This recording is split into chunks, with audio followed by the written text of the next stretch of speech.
And we move right along. Elon Musk offers to buy Twitter for a reported $43 billion in cash. 43 billion. I think it was like 52, 54.20. Yeah, because he wanted to put 420 in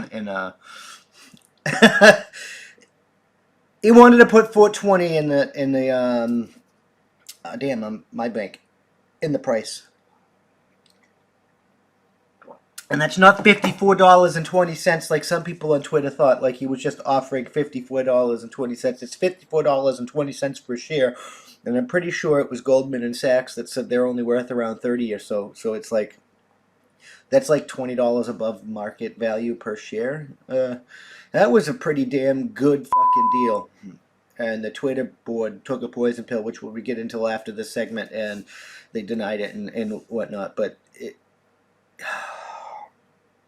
I think that violates the fiduciary duty to make the shareholders money, because I didn't even let the shareholders vote. I think Elon Musk, I think he said he was going to try and like get them on board with him to vote and stuff, and I think that's his plan B, because he did say in a TED Talk that he had a plan B if they turn this down.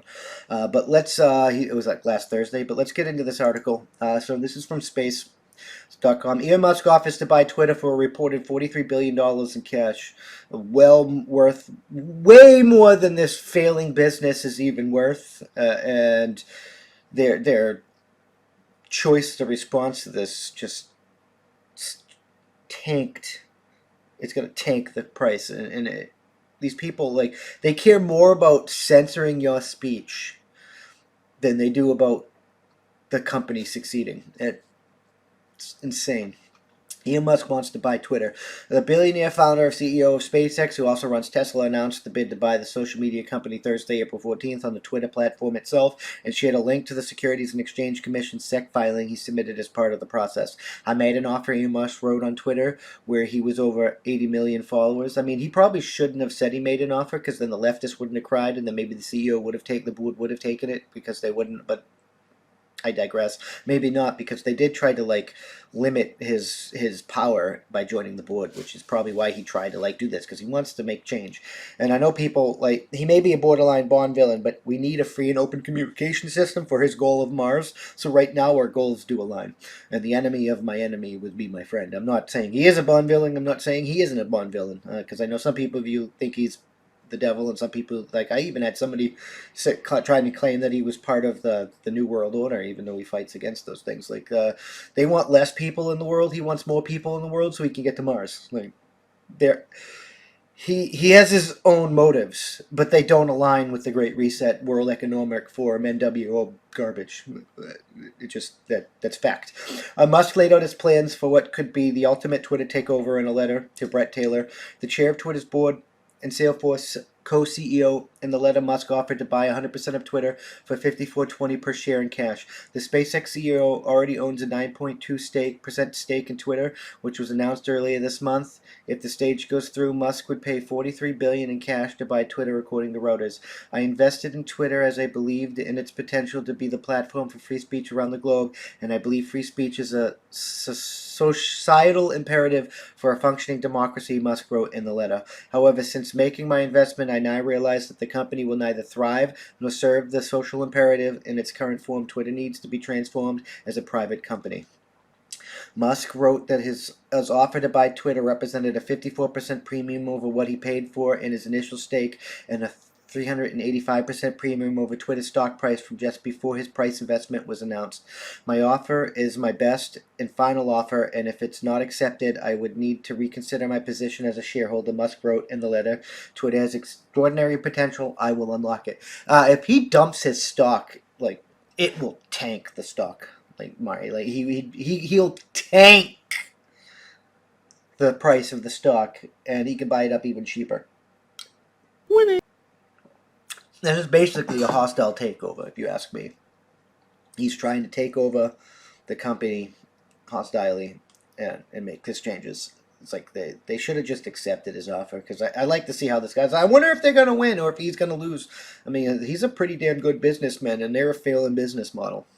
No, it is like if you're going to ask me to put money on this, like this was a boxing match, I'm not going to head. I'm like I'm going for that. Like it's all in on Musk. Like Musk is a prolific Twitter user who regularly uses the platform to share updates on SpaceX and Tesla operations.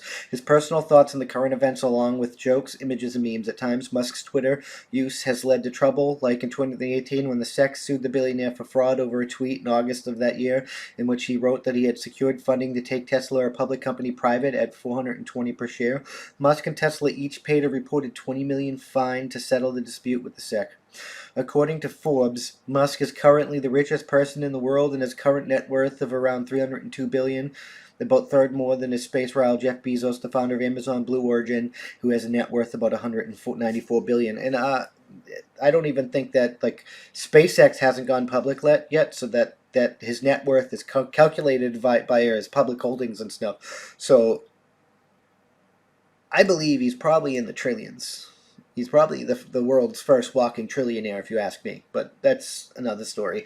So that's what he threw in this offer to buy Twitter, and as we're going to get into in the next segment, they're trying to play fuck games, and he was on TED Talks that Thursday, and they asked him about it, and they said, "What happens if they turn him down?" And he was like, "I got a plan B." The host of the TED Talk, because it was like an interview talk, which is weird. I've never seen that before, but it was a TED Talk.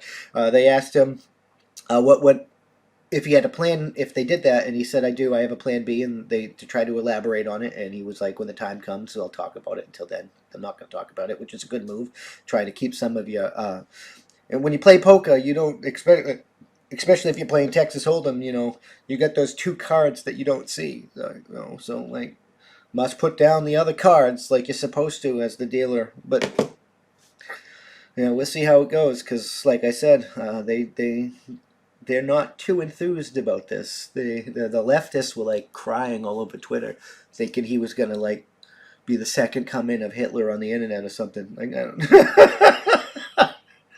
Oh my God! This is the world we live in. The perpetual clown music intensifies. I'm just fucking saying.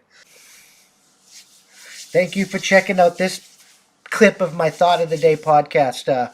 You can catch this podcast every Tuesday through Friday at that'sonpoint.info by 5 p.m. Eastern Standard Time, because that's how winning is done. New clips go out daily, and we can't do this without you, so we appreciate your support. With that being said, consider joining for $5 a month, and you get early access to the uncensored version of this, early access to our weekly That's On Point podcast, and access to exclusive content only for members. All the money that we receive is going to go funnel back into this to hire more journalists and do more things for you guys, because that's how winning is done. It really is. We got a merch store and stuff. You can help there, and if you can't help via money, you can always just leave a comment, and share this out there, because that helps us more than you can immensely know. That's the best way to help. Just leave a comment, and share. And if you're listening to us, leave a review. Leave a good review. Help us boost us in the podcast ratings and get us up there, because that's how winning is done. We'll see you in the next one. Peace.